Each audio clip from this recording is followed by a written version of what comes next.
In back segment tonight, awful situation in London. Authorities say a terrorist mowed down pedestrians with his vehicle on the Westminster Bridge, then tried to attack Parliament. Police shot the man to death. This hour, 5, including the man, are dead. More than 40 injured. Joining us from Washington, Niall Gardner, director of the Margaret Thatcher Center for Freedom at the Heritage Foundation. So Scotland Yard is investigating, whether he had accomplices, this terrorist. And they also say he's tied to international Islamic terrorism. No surprise, I saw a picture of the man. He's got the beard, he looks, and then there was a caption that he's a homegrown British jihadist. We don't know if that's accurate. Things change all the time. But my question to you is, this has become an almost commonplace in London. London is almost ground zero for these terror attacks. Why? Well, London really is the front line, actually, in Europe, alongside, I think, Paris and Berlin, in regard to the wider war against Islamist terrorism.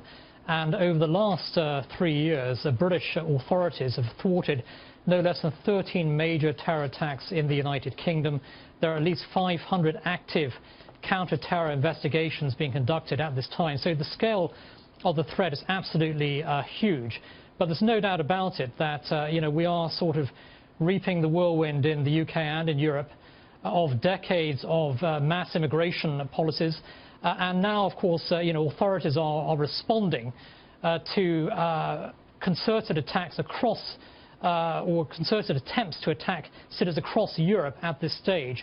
And it was almost inevitable that we would see this kind of attack today in London. But certainly I think that, the British government is determined to defeat the Islamist terror threat. This is a war. This is not a law and order. Okay, but what you're saying, this is a global Gardner, conflict. Yeah. You're saying that because Britain for a long time has had very liberal immigration policies and has attracted millions of people from the Middle East, and they've come, and they've legally come, many of them, because it's once you get to Europe, there's no borders, and you can go where you want to go if you have a valid passport.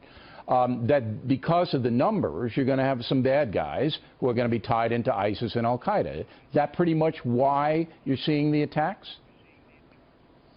I think that's a big part of it, and certainly ISIS, Al-Qaeda, and a whole array of Islamist terrorist organizations have sought to recruit individuals in the United Kingdom and across Europe, especially young men, and have radicalized these individuals.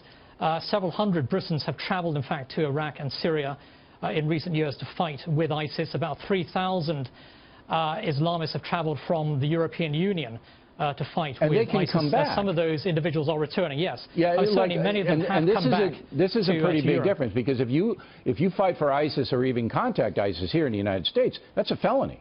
They pop you. You're arrested. You're put in jail. But I don't know if it's the same thing in Britain, is it?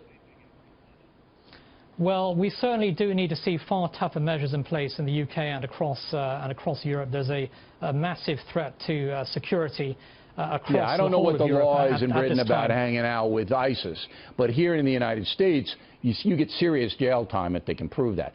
Now, I was in France this summer, and where I was in northern France, people are seething. There's a tremendous anti-Muslim sentiment there among the folks. Is it the same way in Britain? I think that in the United Kingdom, certainly there is deep-seated concern over the spread of Islamic radicalism across the country. You have certainly pockets of Islamic extremism in many of Britain's biggest cities, including London, Birmingham, for example.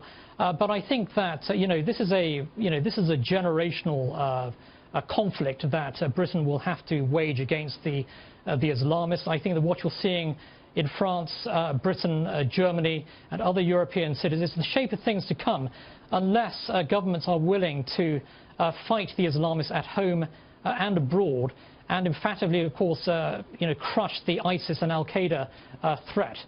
So the stakes are extremely high. This is a battle, really, to defend our civilization against the forces of barbarism. Is Great Britain fighting that battle effectively enough? I mean, there's a lot of cells, as you say, a lot of radical cells. Here in the USA, not so many. Yeah, I think that certainly the British authorities are doing all they can at this time, but we do need stronger border control, and we do need to fight the enemy at home and abroad and defeat them. Doctor, thank you. We appreciate it.